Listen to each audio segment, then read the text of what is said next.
Subsequently, a peculiar luminous and sinuous marking appeared on the unillumined half of the inner planet, and almost simultaneously a faint dark mark of a similar sinuous character was detected upon a photograph of the Martian disk.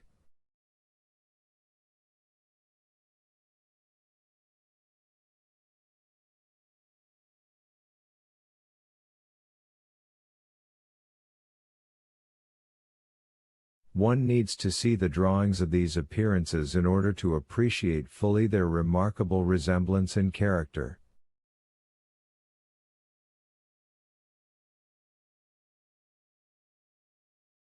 At any rate, whether we expect another invasion or not, our views of the human future must be greatly modified by these events.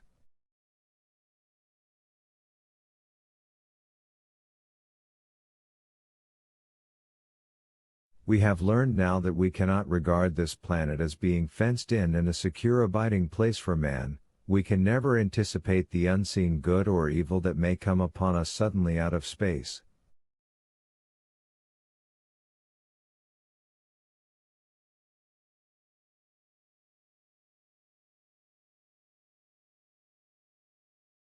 It may be that in the larger design of the universe this invasion from Mars is not without its ultimate benefit for men. It has robbed us of that serene confidence in the future which is the most fruitful source of decadence. The gifts to human science it has brought are enormous, and it has done much to promote the conception of the commonweal of mankind.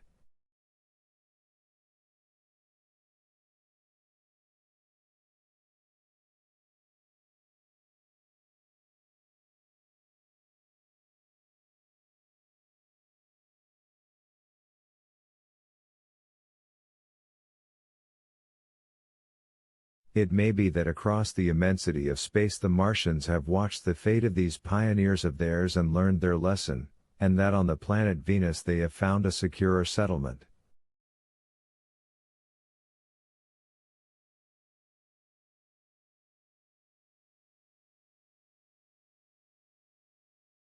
Be that as it may, for many years yet there will certainly be no relaxation of the eager scrutiny of the Martian disk, and those fiery darts of the sky, the shooting stars, will bring with them as they fall an unavoidable apprehension to all the sons of men.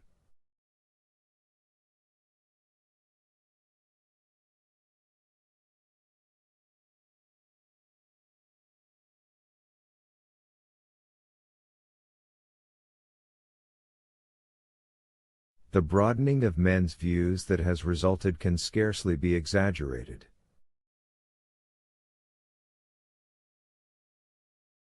Before the cylinder fell there was a general persuasion that through all the deep of space no life existed beyond the petty surface of our minute sphere.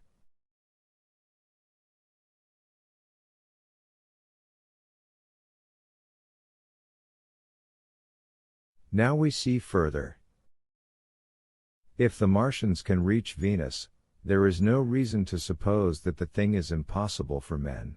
And when the slow cooling of the sun makes this earth uninhabitable, as at last it must do, it may be that the thread of life that has begun here will have streamed out and caught our sister planet within its toils.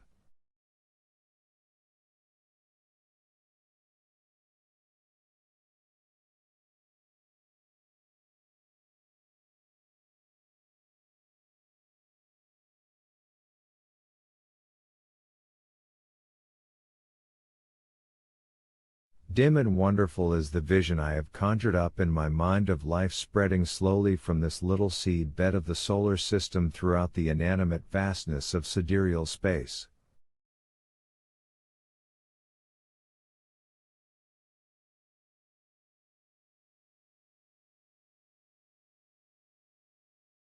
But that is a remote dream. It may be, on the other hand, that the destruction of the Martians is only a reprieve.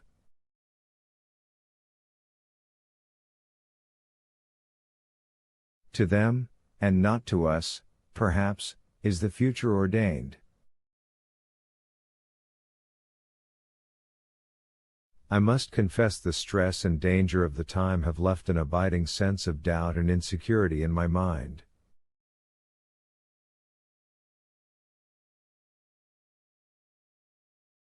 I sit in my study writing by lamplight, and suddenly I see again the healing valley below set with writhing flames, and feel the house behind and about me empty and desolate.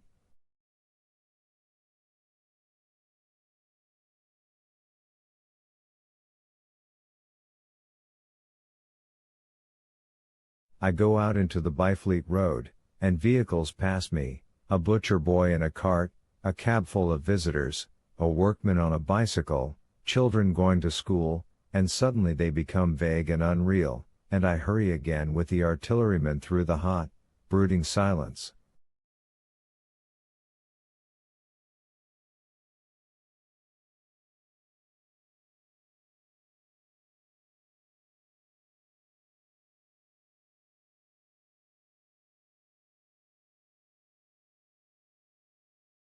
Of a night I see the black powder darkening the silent streets, and the contorted bodies shrouded in that layer, they rise upon me tattered and dog-bitten.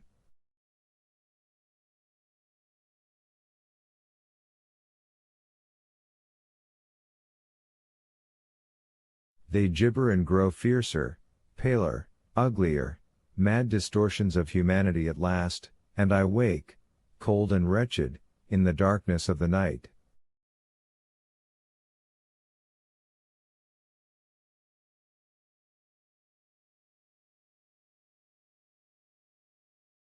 I go to London and see the busy multitudes in Fleet Street and the Strand, and it comes across my mind that they are but the ghosts of the past, haunting the streets that I have seen silent and wretched, going to and fro, phantasms in a dead city, the mockery of life in a galvanized body.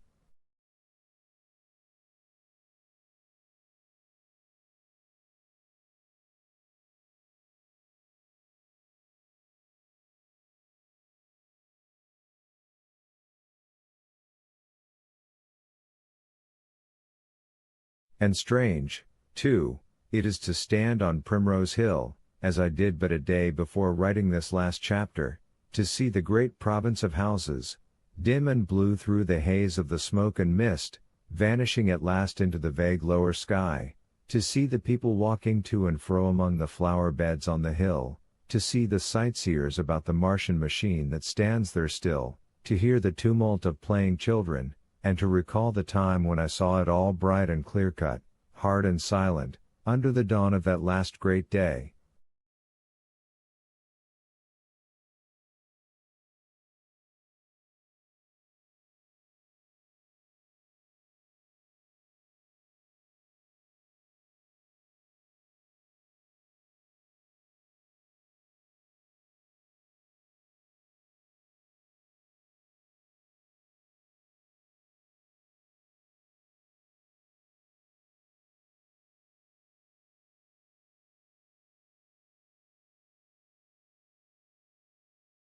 And strangest of all is it to hold my wife's hand again, and to think that I have counted her, and that she has counted me, among the dead,